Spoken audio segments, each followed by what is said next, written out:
Hi, we're live. And you Uh-oh. know that we're live. That means that Lisa's cat's going to do something crazy, right? Sure enough.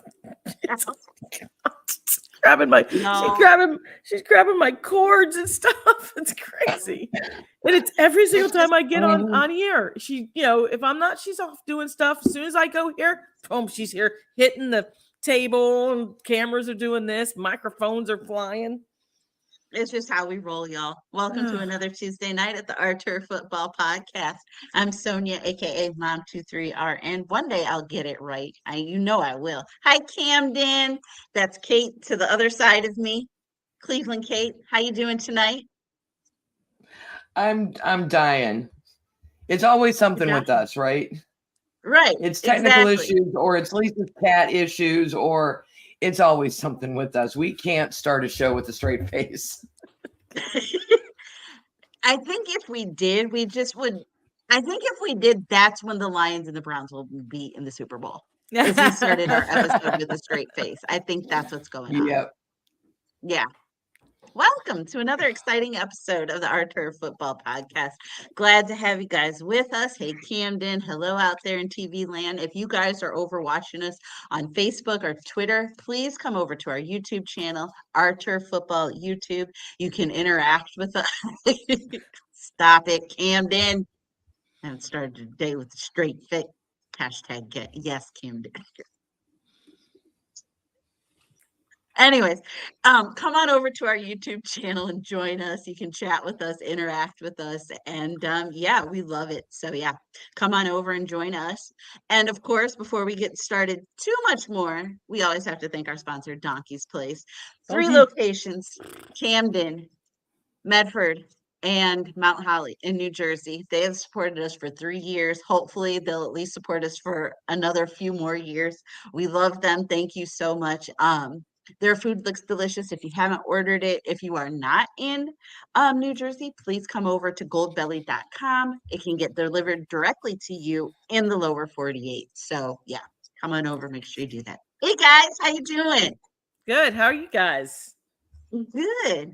Lisa, how was the Senior Bowl? Tell us Oh all my about it. God. It was great. I mean, it was besides the quarterback crop, which was less than mediocre, but I mean, this has to be without a doubt one of the best offensive line drafts coming up that we've seen in a while. I mean, it's you Mm, can just take your pick. I mean, they all had great days. And I actually watched them because quarterback play was so it was just frustrating. Because I had to stop because I caught myself right there at the quarterbacks, for a good mhm. 20 minutes. And I'm like, you know what? I got to look at other places. I got to look at one on one drills they were doing. Um, and so I did. So I kind of went over and got my little roster out and started looking. And man, I'll tell you, they didn't disappoint. I mean, there's some hosses in this draft. Um, Good. and I mean, the one guy, I mean, I wrote it down. I didn't even know it was Oklahoma's Tyler Guyton. Oh my gosh. This kid's a stud. Um, he would be the best 6'7" out of Oregon. Oh my goodness gracious. Offensive, the one Camden I like was the Jackson Powers Johnson from Oregon. He's a beast.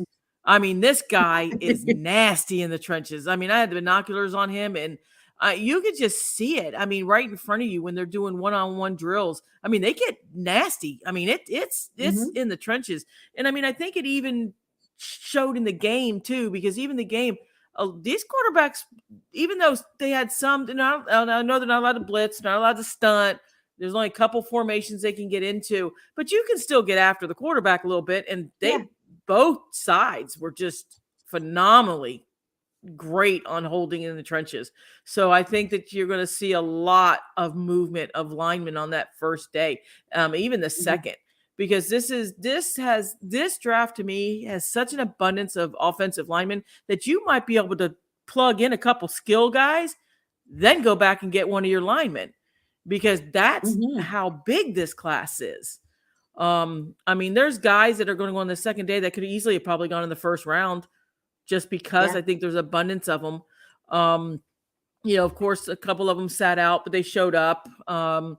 the one that was surprised was Michael Penix. He was practicing all 3 days and then pulled out for the game. Bo Nix's agent apparently said that he just wanted limited, but if you guys watch that kid in practice, he should have played to me. So, but when Spencer Rattler's named your MVP, we got clearly other one-day starters to look at besides those. But I mean, Spencer Rattler had a great week of practice. I mean, he definitely was QB number one as far as all of them were concerned. Cornerbacks, some really outstanding quarterbacks have really kind of skyrocketed their potential. But that offensive line stood out to me the most. I didn't really, I focused a lot on offensive linemen and stuff like that, looking at that. So I didn't really have too much of a chance to hit some of the wide receivers because there just wasn't any of these big, Marvin Harrison's son, Jr., he didn't go, so they're all going to have their own pro days, which I think it's coming to a little bit. It's kind of a little bit frustrating. It has to be for the Senior Bowls. They can go and practice. It's more so, laid back a little bit, just watching the kids one-on-one drills. I think that's all you really need, watching these kids one-on-one. Well, and these are true seniors, right? These aren't just a bunch of people that have declared for the draft. These are actual seniors. These are actual seniors. You got to understand, this is the first time that we've had such a mature quarterback group. Yes. With Bo and Michael. I mean, it's like everybody was kind of talking about that. I mean, these are 24, 25-year-old guys. So it was definitely more of a mature. Bo Nix is 30, right? He's going to be 31 in a couple weeks. He's the Brandon Wheaton of this year's draft. He was born the same year as my baby, my last baby. He was born in 93. He's old. Oh my gosh. But it's an opportunity for them to get some coaching from NFL coaches to work with to do that. And it's an opportunity for us to see how they do with a different mix of players. They've been playing for 4 years with the line at their school. And this is an opportunity for us and for scouts to see how quickly and how well they adjust to having, if you're on the offensive line, you have new guys next to you, not the same couple that you've been with for 4 years. And it's interesting to see mentally how they adapt to that, how they learn, even though they're really trimmed down schemes. And it's it's a very limited playbook. It's very limited. Yeah. I mean, I don't think people realize how you accept coaching from the NFL coaches and then how you just getting thrown into it. You see a lot more. I think the scouts see a lot more of their mental preparation and how that affects them as opposed to what happened on the field. Right. And when you look at the coaching staff too, is this is a learning opportunity for them as well, because, we had first time, linebacker coaches, defensive coaches jumping into them as head coaches. So it was great. I mean, to give them the opportunities and interact with the kids, and you could just see them just, soaking it all in. A lot of them said the same thing. They're there to showcase what they have. This is the first step. Draft starts in Mobile. This is, they're all looking for the pro days and the combine. And the combine's huge because that's the same thing. You show the skills, you show exactly what you can do. And this some of them have patrolled. Now, some of them set back a little bit. I mean, there was a couple guys, but it's hard to say that, Kate, to say they set back because like you said, it's such limited. It's so limited. Yeah. Like you said, these are first time, and you definitely could tell it. You could tell with the quarterbacks and the wide receivers and stuff like that. And, McConkey was there. And I was like, is that Phil McConkey's kid? I went, well, back to the Giants. It's like, no, it's not. But McCaffrey's kid was there. He had some good hands. Michigan, the Michigan little guy, oh my God, I got his name. I got him written down. Wilson. Oh my goodness gracious, what little hands that guy has. 5'9", that little, he was getting, I started laughing because he reminds me of a little guy we down here named Hogan. They called him 7-Eleven because he was always open.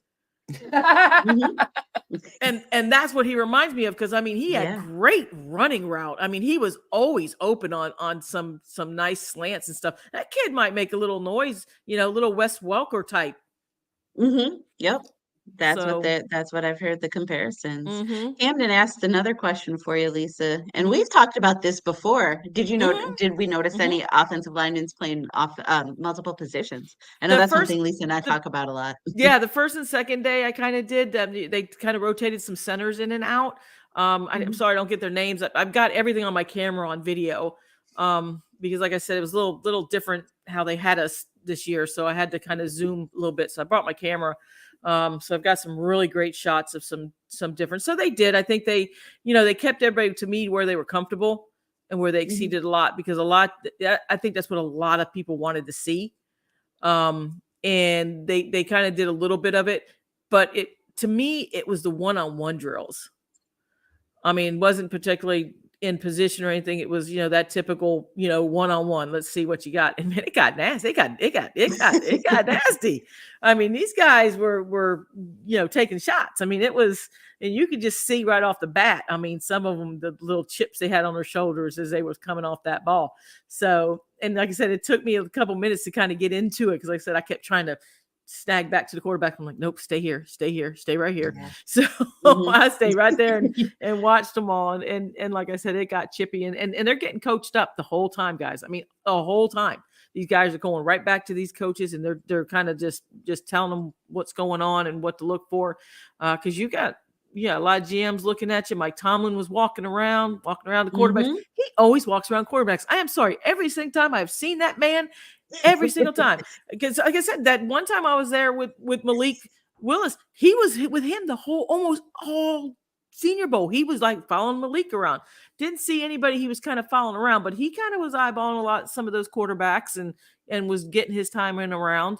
So it's kind of interesting to see him still do the same thing. I felt like he was like me. He's like my soul man, because he always migrates to the quarterbacks. you and Mike Tomlin, kindred spirits. Yes. It's interesting your comment about them after a play on the field going back to the coaches and having the coaches, start talking to them. That's another thing that the scouts are looking at. How coachable are you? Right. If the coach tells you, hey, look for this and this, and then you go back in, did you listen to what he said? Did you process it? How quickly are you able to accept that coaching and adjust your game to that? And I know we'll see a lot more at the combine. They do a lot more. It's one-on-one drills. There's not a game, right? So this is their opportunity to do some hitting and to do those kind of things at the Senior Bowl. At the combine, they're not one-on-one, they're solitary. You run, you jump, you do obstacle courses, you do, those kind of things. You're not up against anybody else. Even the passing drills, like the quarterback's trying to get you the ball. He's not trying to do anything, weird. You don't have corners defending you while you don't have people in your face. Balls. Yeah. Yeah. But there's also no coaching going on. There's nobody telling you, hey, on the next pass, do this or this. So this is much more of a game simulator for them to get ideas on how the players react to this kind of stuff. And I love that there were some first-time position coaches there, because I think you have a lot of coaches in the NFL who have been in the NFL for a while and maybe need a reminder about how raw these rookies are. You have to be able to coach veterans, but you also have to be able to coach rookies. You've got to be able to translate your coaching to guys who've been there for years and years and years. And how do you get them to respect you and listen to you when you tell them to do something maybe a little different? And then you got these young guys who know nothing about the NFL language, the lingo, the process, and those kind of things. So I think it's helpful for some of these brand new coaches to go down and, as they're elevated with an organization to a different position, to go and do this. So I'm looking forward to the combine. The combine is February 29th, which is the only reason why I keep remembering that it's a leap year this year. Yes. February 29th to March 2nd. I'm going to the combine. I'm trying to talk Sonia into going with me. So far, she has not agreed, but I'm still working on it. Next year. Next year. Right. I know it's in Indy. I got to meet that week. Well, my kid has to meet that weekend. But yes, next year, we're going to go. We're going to Indy. That'll be fun. And Indy is just a really great spot for the combine too. It's like nice and central, and it's everything there. And I don't think that the combine needs to move from Indy, because like I've said before, it is about the kids. It is about the players. It is about them coming in. It is not a fan thing. It is all about those players and what they need to do. It's not a fan kind of driven thing. the draft. At first, I didn't think they needed to move the draft, but I like that idea. They get to take the NFL experience to different places. But this is all about them getting their This is a job opportunity. interview, right? Yeah, it's a job And interview. Yeah, right. The last thing these kids need is to spend a week in Vegas or LA or in one of these cities where there are all these distractions. Now, if you would like to be distracted in Indy, I can tell you where the distractions are. There are ways to be distracted in Indy, but I think it's easier for them to stay focused on business and do their job interview and do what they need to do. And at the combine, there's a lot more mental assessment going on because they don't have to participate in the drills. They don't have to run the race. They don't have to do any of the things, but they still go. They do formal and informal meetings with the teams. They get asked all kinds of questions. They get run through scenarios, then they have to be interviewed by the media where they get to stand at a podium and get asked a whole bunch of sometimes great, sometimes really silly questions by people. And it's how they react to it.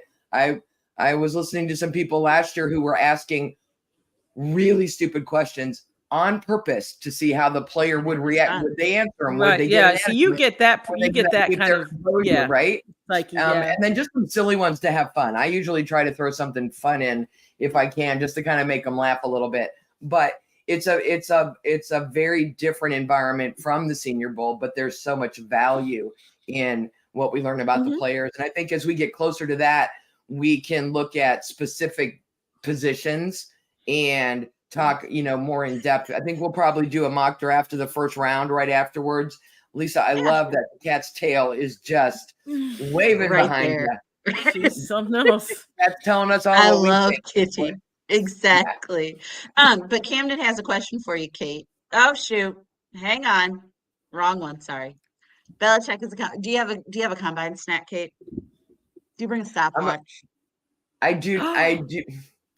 I don't bring a stopwatch because there is a stopwatch on my phone, on the clock on my phone.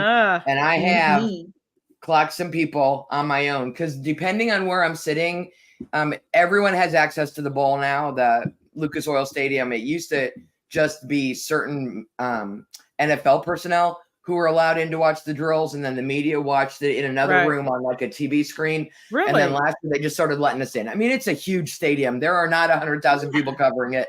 Plenty of room, and we were all very well behaved last year. So they let us come into the stadium for all of the different drills and the workouts that they do. And so I was timing some people on my own. I will say that. A lot of the offensive linemen will get asked about, did you play guard or tackle? Whatever you played in college, if you were on the right side, have you ever played on the left? Can you move from tackle into guard? Like, they'll ask those questions. And I think when we get to training camp, the guys who've actually done it in college where they can go back and look at film will be getting moved around in training camp for sure. The rest of them, it's an option. Depth was an issue for just about all 32 teams last year on that offensive line. And so some of these guys that can play guard or tackle and that can switch from left to right, it's a big adjustment. It feels like, oh, you're just going from standing here to standing there. No, what you do with huge. your feet, how you react to the defense, how you protect the quarterback, all of that is very different in those 5 slots across the front of that line, and how they're able to adapt just makes them far more draftable. And they tell you straight off the bat too when you're talking. Some of them will say, "No, I never played that," or "Are you open to it?" "Oh yeah, absolutely." Absolutely. They're all open to it. Have you tried? Corners saying, no, will play I've never safety. played that. Safeties will play corners. I like the wide receivers who don't want to play tight end because that's their way of telling you they're not big enough.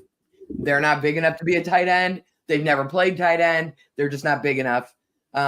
The tight ends complain that they're just treated as glorified run blockers and they don't get to catch. It's but the versatility on the offensive line has been more prevalent the last few years, I think, partly due to injury, and then partly the college game is adjusting and changing a little bit. So some of those guys that are pushing 300 pounds are a lot more athletic now than they were 5 or 10 years ago. It's not as funny to me when I see an offensive lineman catch a touchdown and go in for they used to be winded and they couldn't breathe. And they're like, it's a 5-yard run and they can't catch their breath. they're a lot more athletic. They've slimmed down a little. I mean, they're still 290. Like, I'm not saying they're small, but they've got are better more control athletic. of their body, the better ability to better athleticism is just the easiest way to say it. And it's changing the way the offensive lines look. So I'm excited to see what this year's crop looks like in person. It's always so surprising to me when I'm standing next to these guys after seeing them on TV. I'm like, oh, they are big. They are like, they look big. And then when I stand next to, and I'm 5'7", I'm not small, but they are, you know, when these guys can stand behind me and put a chin on the top of my head, yeah, you're big. There's a couple of them where if I stood in front of them like that from behind, you couldn't see me. It would be like this. Even like with the Senior Bowl, there was a picture I put up of Spencer Rattler and Joe Milton. The difference in size when all the quarterbacks, Michael Penix is short. Spencer Rattler is a little bit taller than him. But Joe Milton, he's tall kid. I mean, to get down, you can see that difference between them. And even, you know, being when they would take the drills of the drop backs, how Milton was up tall, and definitely you can see the difference between the downfield vision of them and the arm strength. One of the things, and I know it's crazy to hear it, but it's almost like that movie with Clint Eastwood. You can hear the football. When Joe Milton would throw the football, you could hear it smack the pads. I mean, every single time on those little short, I mean, the velocity on his ball was so much more than Spencer Rattler's, because he'd have the same call, same play, almost the same dude, but caught it. You don't hear anything. When Joe would throw the ball, you'd hear it. You'd hear it hit that pad. It's like, wow. You know, the kid's got an arm. He can't hit the broadside of a barn right now, but I mean, he's got a hell of an arm, and he's got the skill set. But he's got to be careful with that, because I've seen it I saw it a lot with Baker Mayfield. Baker will throw that in like a bullet, and if you're not ready for it, it's bouncing off hands, and you've got to concentrate on catching that rocket before you can run. It's not a smooth thing. He's got to learn to control that velocity, and that's going to be something that NFL scouts are going to look at, is can he control it? Can he Josh Allen back up off it a little bit? Yeah, Josh Allen too. Yeah, Josh Allen's the same way. He's got that cannon arm. And I hate to say it, I don't want to say it, but you know, we were the skill set guys when I was sitting down talking to some of the guys and the skill sets, because he's so raw and he needs a lot of work. I mean, you can obviously tell by this week. But the skill set's there. And the first thing, Jamarcus Russell, it's the first thing I kept coming in my head with him. And I hated that he did. But Jamarcus had every skill set you could ever want in a quarterback, right? I mean, he was big guy, had a rocket arm, just could never put the 2 and 2 together on the field. Joe's got that a little bit in him. It's like, you know, he's so raw. If you can get this kid developed somewhere nice, get a good coach and stuff, because coaching matters. I'm sorry. Coaching, he's got to go to the right team. For sure. That's what we talk about this all the time. Right environment. Yes. The right team. He's got to have time to sit. He's got to have the right coaches to develop him a little bit. Yeah. That was the downfall of quite a few quarterbacks that we have talked about the last 3-4 years. That is not the right team, the right fit for them. I'm excited for Justin Fields and the Bears. They've stuck with it. They've adjusted. It's finally clicking for him. But then you have someone like CJ Stroud who just lucks into the right situation straight up. And picked it I don't know what's going on with Bryce. I don't know if he's just in the wrong situation with how he struggled last year. I'm hoping Alabama quarterback. Things get better. Wow. Oh, did I say that? I don't think Did I say that out loud? Well, I think more he's just in a bad situation. And I feel awful for him, because now he's got a whole new set of coaches. His old coach left halfway through the year, and it's just he's gotten a raw hand. He's been dealt a bad hand. He's fighting from behind already. He's fighting for his life already, and I feel really bad for him. And I we're not a patient crew, right? We're not fans aren't patient, and I don't think they're going to be patient enough with him. Not when you're taken for number 1 overall in the draft, and that's what frustrates me, because they should know. Listen, the reason you're picking number 1 is because you suck. It's not because you're missing a quarterback. Your whole team, you're going to a team one quarterback is not going to fix all your problems, but that fan base is up in arms because you're going to have that comparison to CJ. The same way we saw back with Mariota and Jameis Winston, you're going to see that now with Bryce and CJ there. And look at how well CJ's doing and why isn't he doing that? But look at what Houston did for that team. Overall, what they did in the draft and what they did in the offseason and what their new coach has done, they made improvements across the board that Carolina did not make.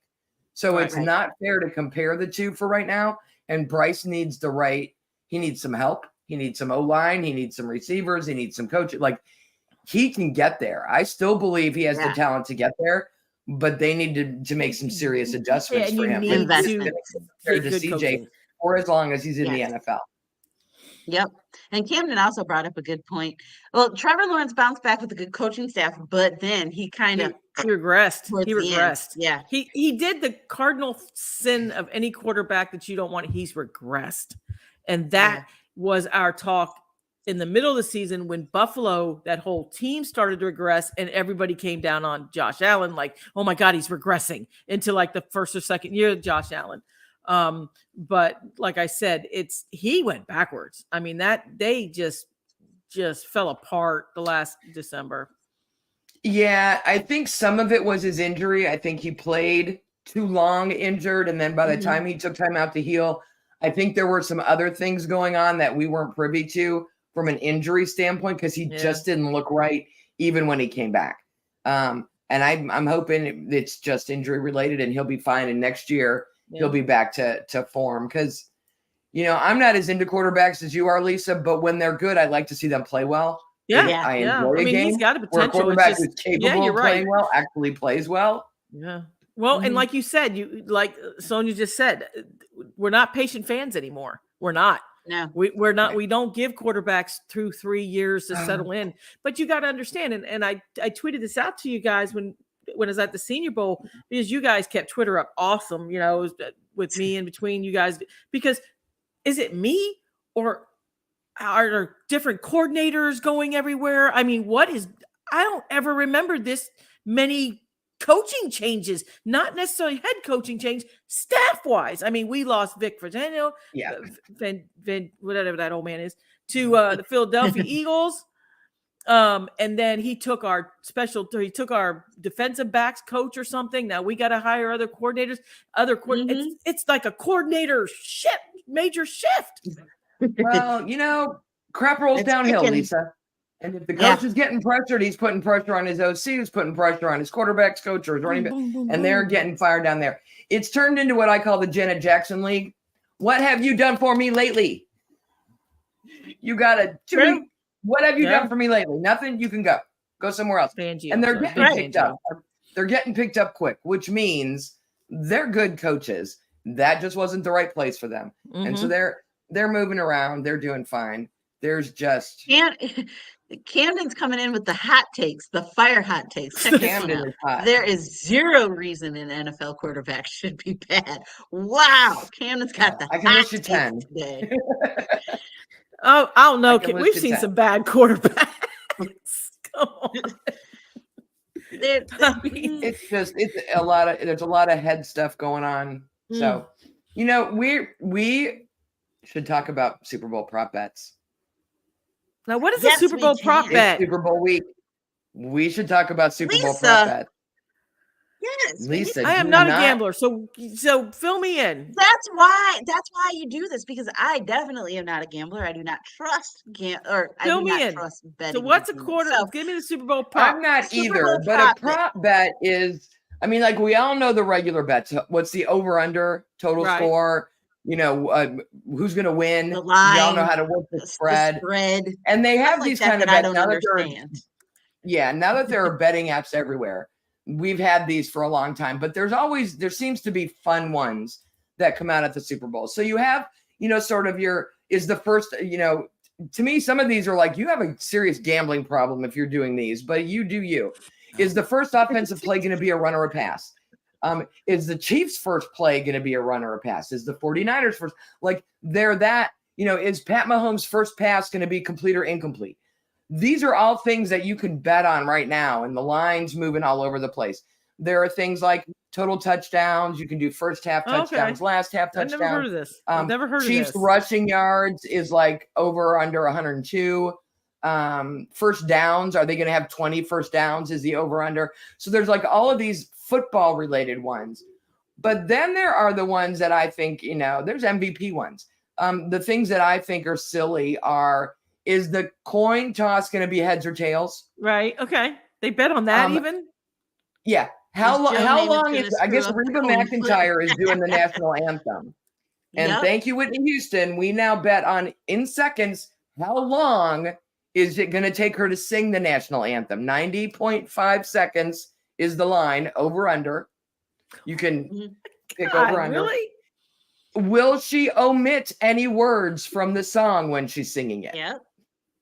Those are bets. These are legit bets. Yes. And then the ones that are harder to track are things like, will there be a scoring drive that takes less time off the clock than it took her to sing the national anthem? So if it takes her 90 seconds to sing it, you can bet on if you think there will be a scoring drive that's under 90. My goodness gracious. I feel like we should put the 1-800-GAMBLING anonymous number on air here. For the Super Bowl, it's fun, but if people are doing any of these during a regular week, the fun ones. You've got the, is there going to be a Gatorade bath? What color is the Gatorade? Well, what color is the Gatorade? Is there going to be one? Is the odds-on favorite, but then you can also bet purple, yellow, or green is the same. Blue, orange, or are they going to use water or clear? Right. And just so you know, the Chiefs spilled purple last year. The most common color over the last 10 years is orange. So they give you kind of some fun facts to help you make your bet. There are halftime bets, and you girls, I'm going to ask you one of them now. How many songs will Usher do? Will he debut a new song during halftime? Yes or no? Will he do a song with a collaboration? Will somebody else come on stage with him? Yes. The question for you two is, what will the first song be that he performs? Oh, what's a hit? What's his hit? What's the Usher, what's that song? Yeah. That's the first one he's going to sing. Yeah. That's the first one he's going to sing. Has the lowest odds. That's a plus 200. That's the first one he's going to sing. You Got It Bad is a plus 1,400. I don't know that one. Superstar is plus 1,100. Nice and Slow is 650. Love in the Club is 650. They've got like 20 songs. DJ Got Us Falling in Love. Yeah. Yeah. And then there's like 20 different performers listed that may show up on stage with him. Will they have a microphone in their hand? Alicia Keys, Ludacris, Pitbull, Lil Wayne, Marshmello, 50 Cent, DJ Khaled. There's like Jay-Z, Beyonce, all these people listed. If they show up on stage, will they have a microphone in their hand? It gets that detailed. I don't know that anyone holds a microphone anymore. I think everyone's got earpieces. But those are some of the ones that I just think are fun, that are really Super Bowl specific. We don't really do halftime and national anthem stuff in a regular week. But they've laid odds on 106 players to be the MVP. With Pat Mahomes being the favorite at 140, Brock Purdy right behind him, and then Christian McCaffrey are all pretty even money. Then you get Travis Kelce at 1,700, Deebo Samuel at 33, and then it just goes crazy from there. I don't even know who Isaiah Oliver is, but he's like 75,000 to 1 to be the MVP. You'd be rich. You would be rich. I'm trying to think of what some of these linemen would have to do to get MVP of the Super Bowl. So there's, aside from your regular football ones, the Super Bowl gives us, a bunch of other ones. So there's any of the apps, all of the different betting apps have different things that you can bet on. There has to be a Taylor Swift sighting bet. There has to be. Oh, I'm sure there is. Like, how many minutes into the game will the camera show her? I mean, seriously, there has to be like those kind of little bets, right? So they're asking if you can bet yes or no, will she show up on stage with Usher? And then there's an over-under how many times she will be on camera in the first half, the second half, or total. Yeah. All right. I knew that. So there is an on-camera count for Taylor Swift. Oh, for sure. For sure. I think it's funny. I think it's cute. I didn't know they were called that. Jason Kelce gets more footage than Taylor Swift. Bet on it. Didn't his wife just have a baby today? I don't know. I guess he'll probably still be there. What? She didn't have a baby. She didn't have a No. baby. They just had She one. just had one. She's got 3 Because girls right now. unless it was like an Irish pregnancy or Irish twins or whatever. No, she didn't Because have a at the baby. last Super Bowl last year, she was pregnant and had her OB with her, just in case she went into labor. That's right. I remember that. Yeah, I bet you there was a had her bet OB on with that, her. whether she goes in labor during the Right. game. Exactly. So no, I don't think she's pregnant. Plus, they just showed them in like Disney World or something. That's right. They were in And she Disney. They were, looked, yeah. she looked pretty not pregnant. She don't Now, look like she's going to have any more kids. I think. yeah. Three's I think Three's that a nice third one little was bit. trying for a boy and it just didn't work. Oh my Try gosh. for 4. He's got lots of free time now. They can try for 4. Whew. Yeah, that's true. That is true. All right. So let's see. Do we got Who anything you got else? winning the Super Bowl this week? I think that's the Oh yeah, last we thing got we to need to do our picks. Make a pick. Yeah. Pick a team. Not Patrick Holmes until shown otherwise. Yeah. I really want San Francisco to win, but I completely agree. Kansas City Chiefs until somebody shows me they can beat them. The way they played the last few weeks, Yep. Yeah. it's another level. I don't like it. But it is what it is. I gotta respect it. I was just thinking, I was like, maybe I should say San Francisco, but I'm not, because they start off a little too slow. They get a little too wonky. The Chiefs and Patrick Mahomes are just And that that's good. the They San showed us Francisco- that they that's the can do problem. it. So Yeah, yeah, if they get off to a slow start and like Kansas City, I don't know that they can catch them. I'm a little concerned about the dad bod on Patrick Mahomes. Hopefully he's hit the ab roller here the last couple of weeks, because he definitely got that little dad bod going on that little gut. Good Lord. little gut. Yeah.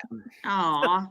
But yeah, I think it's going to be Chiefs. I'm going to stick with 34-31. I just Really? like that score. Yeah, I like that score. I don't know why. I'm probably going to be wrong. I'm gonna go 28-21 Chiefs. Okay. What you got, Kate? I'm going to go 37-34 Chiefs. I think it's going to be high scoring. Really? I hope so. You know me, I love my defense offense. has Bring not it. mattered the last couple weeks of the playoffs. Like all of these high-powered defenses have given up huge points. And I think this is, Sonia's number. I just think I can't disagree. It's going to be, I think they're both in the 30s. If we see the Brock Purdy that we've seen the last couple weeks and the Chiefs can capitalize off of it, it'll be a high scoring game for the Chiefs, because if they can, because I mean, easily 3 picks each game. I mean, that first half to the second half, but I blame Dan Campbell because he turned the whole momentum. If he hadn't, they had Brock off his game, and if they would have just capitalized on some of those interceptions, we would be watching the Lions right now with the Chiefs. Yeah. So I just checked the line in Vegas. The over/under is 47, and I may go download an app right now and throw $20 on the over, because 47 is only like a 24-23 game, and the way defenses have been playing the last few weeks, I feel like it's going to be over. We'll see. Chiefs defense is really good. So I'm saying if they can capitalize, I think they're gonna make some mistakes. And my difference in this game is if they can capitalize off of getting him in a bad game, the Chiefs are going to walk away with it. Because as much as I love the Lions, that was probably it. Their defense just couldn't, and Kansas City's defense is not like the Lions defense. Right. So yeah.